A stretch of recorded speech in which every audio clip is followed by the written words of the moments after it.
Savior Bible-based non-denominational ministry. हे परमेश्वर, मेरे जीवन में कितनी तकलीफें हैं, कितनी परेशानियां हैं, कितनी क्लेशें हैं।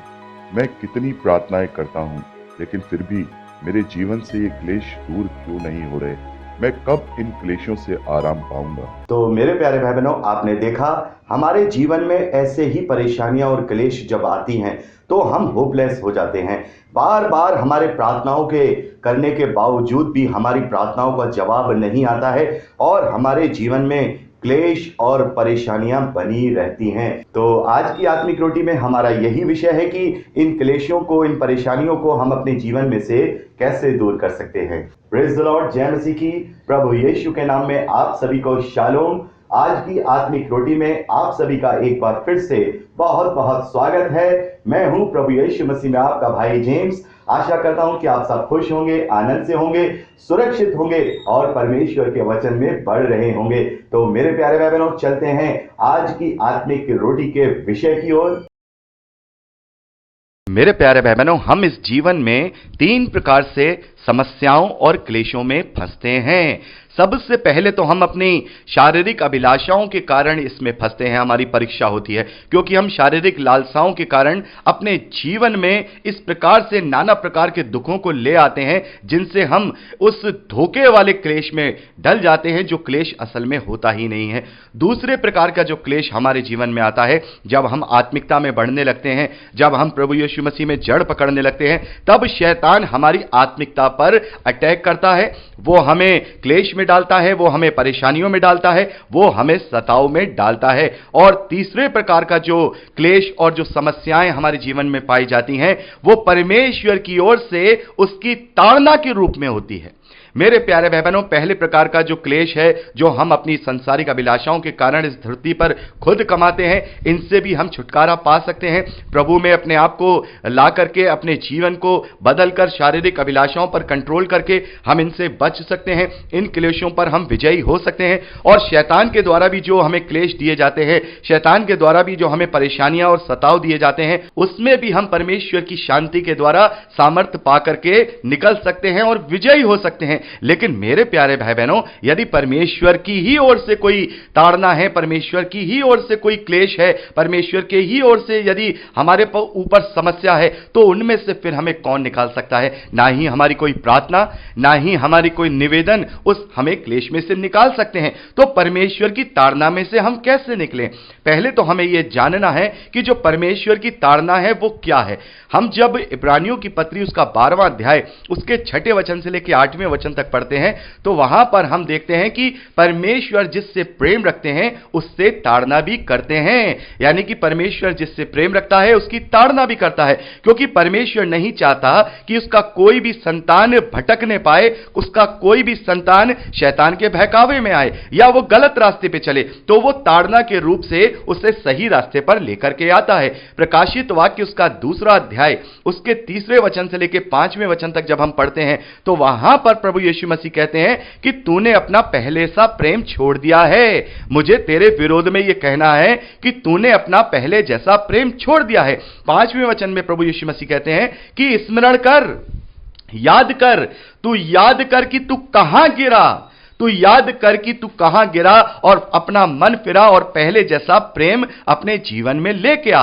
तो परमेश्वर जब ये ताड़ना देता है, परमेश्वर जब ये क्लेश देता है जिसका हम बार बार प्रार्थना कर रहे हैं और उसका जवाब नहीं आ रहा है और हमें समझ नहीं आ रहा, तो वहां पर हमें समझ लेना चाहिए कि परमेश्वर का ये संदेश मेरे और आप तक आ रहा है कि तूने अपना पहले जैसा प्रेम छोड़ दिया है। तूने अपने जीवन में कोई ना कोई ऐसी गलती करती है जो परमेश्वर नहीं चाहता है, जो कि परमेश्वर चाहता है कि तू उस गलती को सुधार ले। जैसा हमने यहां देखा प्रकाशित वाक्य 2रे अध्याय 5वें वचन में प्रभु कहते हैं कि स्मरण कर, स्मरण कर, याद कर कि तू कहां गिरा, तेरा पैर कहां फिसला, तू कहां धोखे में पड़ गया, कब तेरा शिकार कर लिया गया शैतान के द्वारा। याद कर, अभी भी मैंने तुझे छोड़ा नहीं है, अभी भी मैंने तुझे त्यागा नहीं है। मैं तुझसे प्रेम करता हूं, मैं चाहता हूं कि तू मेरी ताड़ना को सह करके तू समझ जा कि तू कहां गिरा है। तू कहां गिरा है, तेरा तेरा पैर कहां फिसला है। तो मेरे प्यारे भाई बहनों, यदि हमारे जीवन में यदि कोई ऐसा क्लेश है जिसमें हम पड़े हुए हैं और बार बार प्रार्थना करने के बावजूद भी हमें कोई उसका ओर छोर समझ नहीं आ रहा कि ये आखिर हमारे जीवन में क्यों है, क्योंकि कई बार हमें समझ में आ जाता है, हम अपनी गलती को समझ जाते हैं। यदि कोई संसारिक अभिलाषा के कारण वो हमारे ऊपर क्लेश है तो पवित्र आत्मा हमें निरुत्तर करता है और हम अपने आप को संभाल लेते हैं और परमेश्वर का सामर्थ्य और परमेश्वर की शांति भी हम पर होती है। जैसा कि यशायाह नबी की पुस्तक उसके 26वें अध्याय 3 वचन से लेकर 4 वचन तक हम पढ़ते हैं कि जो विश्वासी धीरज के साथ और परमेश्वर के भरोसे के साथ अपने जीवन को जीते हैं तो परमेश्वर भी उन्हें अपनी पूर्ण शांति के साथ रक्षा करता है, क्योंकि यहोवा सनातन चट्टान है। और इस बात को हम 2 कुरिन्थियों उसका 1 अध्याय 4 वचन से लेकर 5वें वचन तक भी पढ़ते हैं कि परमेश्वर शांति का दाता है और वो अपनी शांति के द्वारा हमें क्लेश में बचा लेता है। तो मेरे प्यारे भाई बहनों, हर एक प्रकार के क्लेशों से परमेश्वर बचाता है। तो यदि ये सारे वचन हम अपने जीवन में लागू करें और देखें, ये जो क्लेश है, ये हमारे ऊपर जो ये परेशानी है, ये दूर नहीं हो रही है और ये शैतान की ओर से भी नहीं दिखाई दे रही है, ये हमारी शारीरिक अभिलाषा की ओर से भी नहीं दिखाई दे रही है, तब समझ लेना चाहिए कि हम कहीं फिसल गए, कहीं हम गिर गए। तो स्मरण करें कि हम कहां गिरे।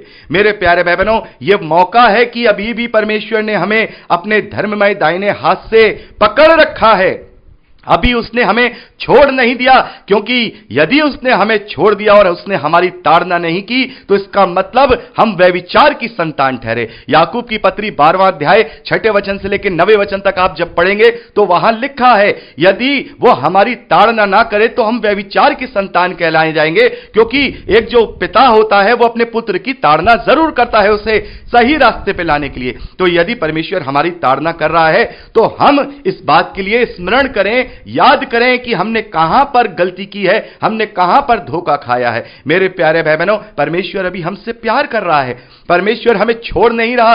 रोमियो की पत्री 1 अध्याय उसके 28वें वचन में हम देखते हैं कि जिन्होंने परमेश्वर को जानना नहीं चाहा तो परमेश्वर ने भी उनके निकम्मे मन पर छोड़ दिया कि वो अनुचित रीति से कार्य करें। तो यह बहुत बड़ा आत्मिक दंड होता है कि जब परमेश्वर हमें छोड़ देता है। हो सकता है कि परमेश्वर हमें जब छोड़ दे तो शैतान के बहकावे में आकर या उसकी अधीनता में आकर हम धरती के भैववता में, इस धरती की जो भोग विलास की वस्तुएं हैं उनमें फंसकर अपने आप को बड़ा ही अच्छा महसूस करने लगे। लेकिन मेरे प्यारे भाई बहनों, यह बहुत बड़ी एक आत्मिक दंड की बात है। यदि परमेश्वर ने हमें त्याग दिया, यदि परमेश्वर ने हमारे निकम्मे मन पर छोड़ दिया कि हम अनुचित रीति से कार्य करें, तो फिर हमारे लिए कोई भी मन फिराव का अवसर बाकी नहीं रहेगा।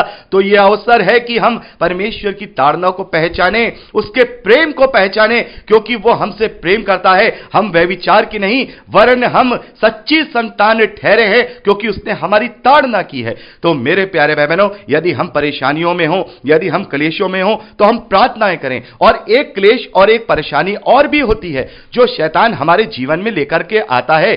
जब हम प्रभु का प्रचार करते हैं, जब हम सेवकाई में जाते हैं, प्रभु के प्रचार के लिए जगह जगह जाते हैं, तब वो हमारे जीवन में क्लेश लेकर के आता है, सताव लेकर के आता है।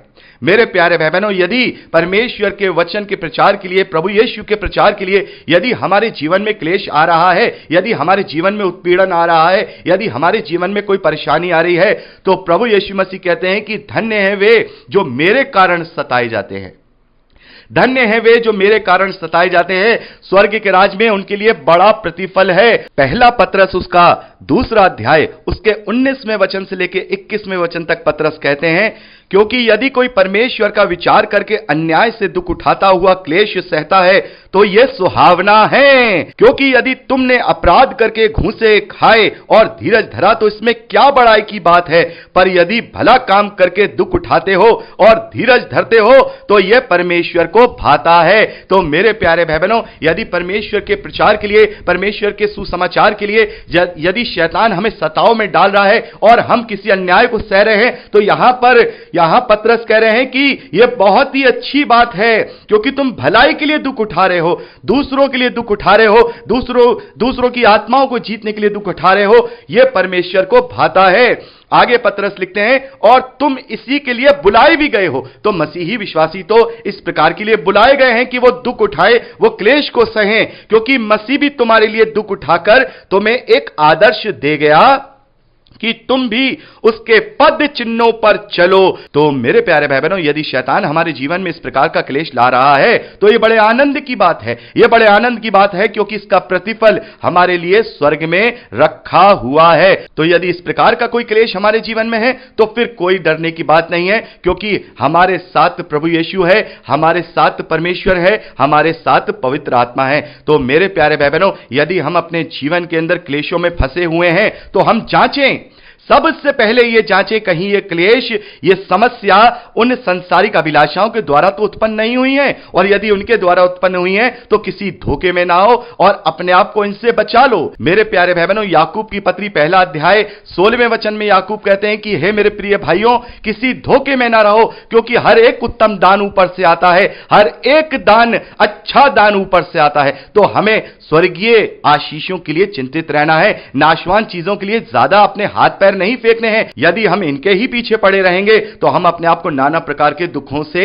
छलनी कर लेंगे। तो यदि इस प्रकार का कोई क्लेश हमारे जीवन में है तो हम परमेश्वर से प्रार्थना करें और वो हमें सामर्थ्य देगा और हम अपनी सांसारिक अभिलाषाओं और लालसाओं पर कंट्रोल करने पाएंगे। और यदि शैतान के कारण कोई क्लेश हमारे पास है या वो हमें परीक्षा में डाल रहा है तो इसमें भी डरने और घबराने की जरूरत नहीं है, क्योंकि परमेश्वर शांति का दाता है। वो हमें अपनी शांति से उन क्लेशों में से निकाल लेगा, वो अपने धर्ममय दाहिने हाथ से हमें बढ़ा लेगा। यशायाह नबी की पुस्तक उसका 26वां अध्याय 3 वचन से लेकर 4 वचन तक हम पढ़ते हैं कि वो हमारी शांति के साथ पूर्ण रूप से रक्षा करेगा, यदि हम धीरज के साथ, यदि हम विश्वास के साथ उस परिस्थिति में बने रहेंगे। तो मेरे प्यारे भाई बहनों, इस प्रकार के क्लेश, इस प्रकार की तकलीफें हमारा कुछ नहीं बिगाड़ सकती। हमें यदि किसी के लिए गंभीर होना है तो इस बात के लिए गंभीर होना है कि यदि ये जो क्लेश है या ये जो परेशानी है अगर परमेश्वर की ओर से है, उसकी ताड़ना की ओर से है, तो उसके लिए हमें गंभीर होना है,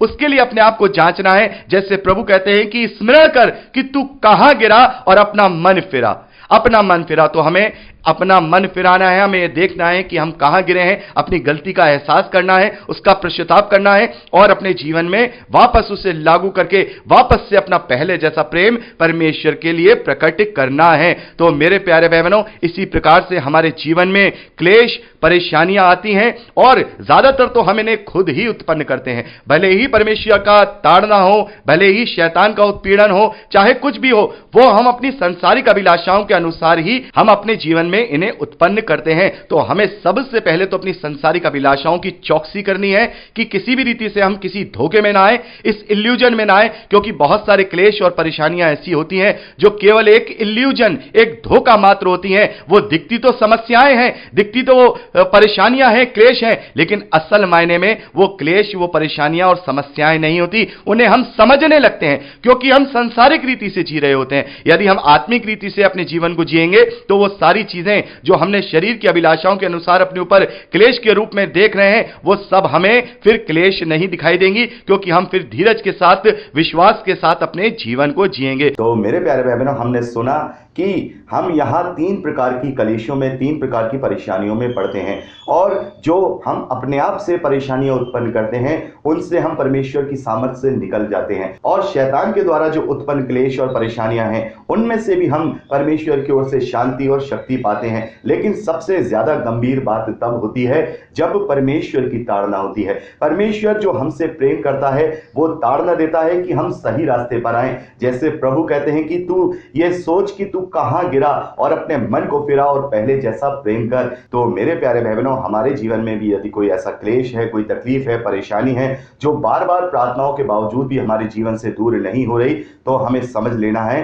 कि परमेश्वर हमसे कुछ कहना चाहते हैं और परमेश्वर इस क्लेश को हमारे जीवन में ताड़ना के रूप में दे रहे हैं। तो हमें यह स्मरण करना होगा कि हम कहां गिरे हैं और वापस से हमें अपने मन को फिरा करके परमेश्वर के उस ताड़ना को समझकर अपने जीवन को परमेश्वर के ग्रहण योग्य बनाना होगा। और वैसे भी मेरे प्यारे भाई बहनों, परमेश्वर हमारी परीक्षा हमारी सामर्थ से बाहर नहीं लेता है।